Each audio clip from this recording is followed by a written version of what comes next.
अब रुक करते हैं सौरभ जी, आपका राजनीतिक विश्लेषक। सौरभ जी, ये बताइए कि हम मुद्दों से क्यों भटक जाते हैं। आज राजस्थान चुनाव के लिए बेहद अहम दिन है।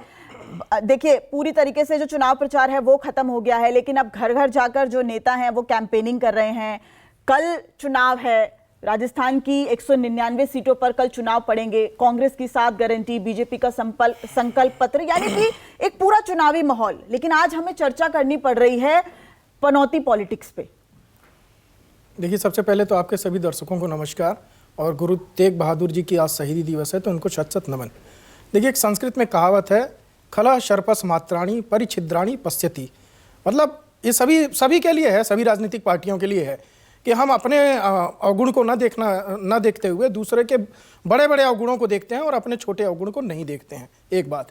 दूसरी बात, देखिए, जिस प्रकार से शब्दों की मर्यादा की बात की जा रही है, तो सुप्रीम कोर्ट ने शब्दों की मर्यादा के लिए ही राहुल गांधी जी को सलाह दी थी और सजेशन देके इसी बात पर उनको बोला था कि आगे से ये गलती दोबारा ना हो। ऐसा सुप्रीम कोर्ट का बयान था और सुप्रीम कोर्ट ने इसी बात के लिए उनको बरी किया था। और वो किस बात के लिए उनको सजा हुई थी? एक समाज को अपशब्दों का प्रयोग करके गाली दी थी उन्होंने। अब वैसे तो जो बहुत सारे समाज हैं वो छोड़ देते हैं लोगों को, बहुत सारे लोग कहते हैं जाने दो कोई बात नहीं, लेकिन वो समाज कोर्ट में चला गया, कोर्ट ने उसको जो है कार्रवाई की तो पता चला कि भैया तो बहुत गंभीर मामला है, तो उस पर 2 साल की सजा दे दी। अब सुप्रीम कोर्ट ने उनको बरी किया तो उन्होंने साफ साफ बोला कि आगे से राहुल गांधी जी ऐसी शब्दों की मर्यादा का आप ध्यान रखिएगा, दोबारा से ऐसी गलती नहीं होनी चाहिए। यह घटना राहुल गांधी जी के साथ घट चुकी है। अब एक जो लंबा क्रम था, मणिशंकर अय्यर जी के बाद जो है, जो पीठ संप्रदा जी ने वो एक बोला था ना, हुआ जो हुआ सो हुआ। पूरी मतलब आपकी सरकारें तक चली जाती हैं। तो एक कांग्रेस पार्टी को यह बहुत ध्यान में रखना चाहिए कि हम जिस प्रकार से अपशब्दों का प्रयोग करते हैं, कहीं ना कहीं वो मुद्दा भी बन जाता है।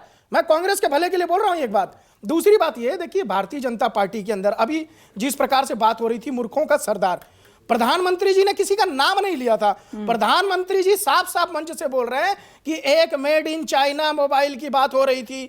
अभी आप घुमा के देखेंगे पनौती शब्द कहां से आया। नहीं, नाम नहीं लिया था, लेकिन साफ तौर पर उन्होंने कहा था कि बहुत अज्ञानी है, और जो राहुल गांधी ने जो बयान दिया था उसी को उन्होंने कोट किया था। मैं उसी बात पे आ रहा हूं। पनौती शब्द कहां से आया था? देखिए, पनौती शब्द जो है, ये व्हाट्सएप यूनिवर्सिटी का जो ज्ञान होता है ना, एक ट्रेंड कर रहा था, वो ट्रेंड कर रहा था तो उसको राहुल गांधी ने उठा लिया और वो पनौती शब्द को प्रधानमंत्री की जो है पीएम के रूप में जो है वो पेश कर दिया जनता के सामने। उनका कहना है कि क्रिकेट मैच देखने गए प्रधानमंत्री तो पनौती साबित हुए।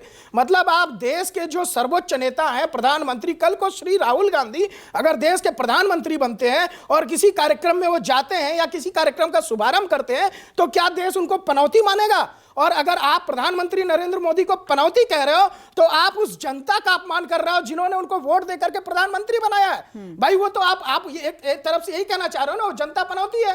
तो आप जिस प्रकार से शब्दों का प्रयोग कर रहे हो, वो जो संदेश है आपका वो गलत जाता है। और जो मैं बात कर रहा था, ये व्हाट्सएप यूनिवर्सिटी वाला पनौती शब्द इन्होंने ट्विटर से उठा लिया और उसको पेश कर दिया। अरे, शब्द तो कहीं से भी उठा लिया। मुद्दा ये मैं आपसे जानना चाह रही हूं कि मुद्दे से क्यों भटक जाते हैं हम, इस तरह की चीजों में क्यों पड़ जाते हैं? देश की जनता को या राजस्थान की जनता को क्या इन मुद्दों से, क्या इन शब्दों से कोई सरोकार है? मैं मानती हूं कि ये सोशल मीडिया पे ट्रेंड कर रहा है, आजकल लोग इसको बहुत ज्यादा लाइक करने लगे हैं, इससे फॉलोअर्स बढ़ते हैं, लेकिन क्या मुद्दों से हम नहीं भटक जाते इन सब में पड़कर? नेता तो चलिए अपनी राजनीति कर रहे हैं।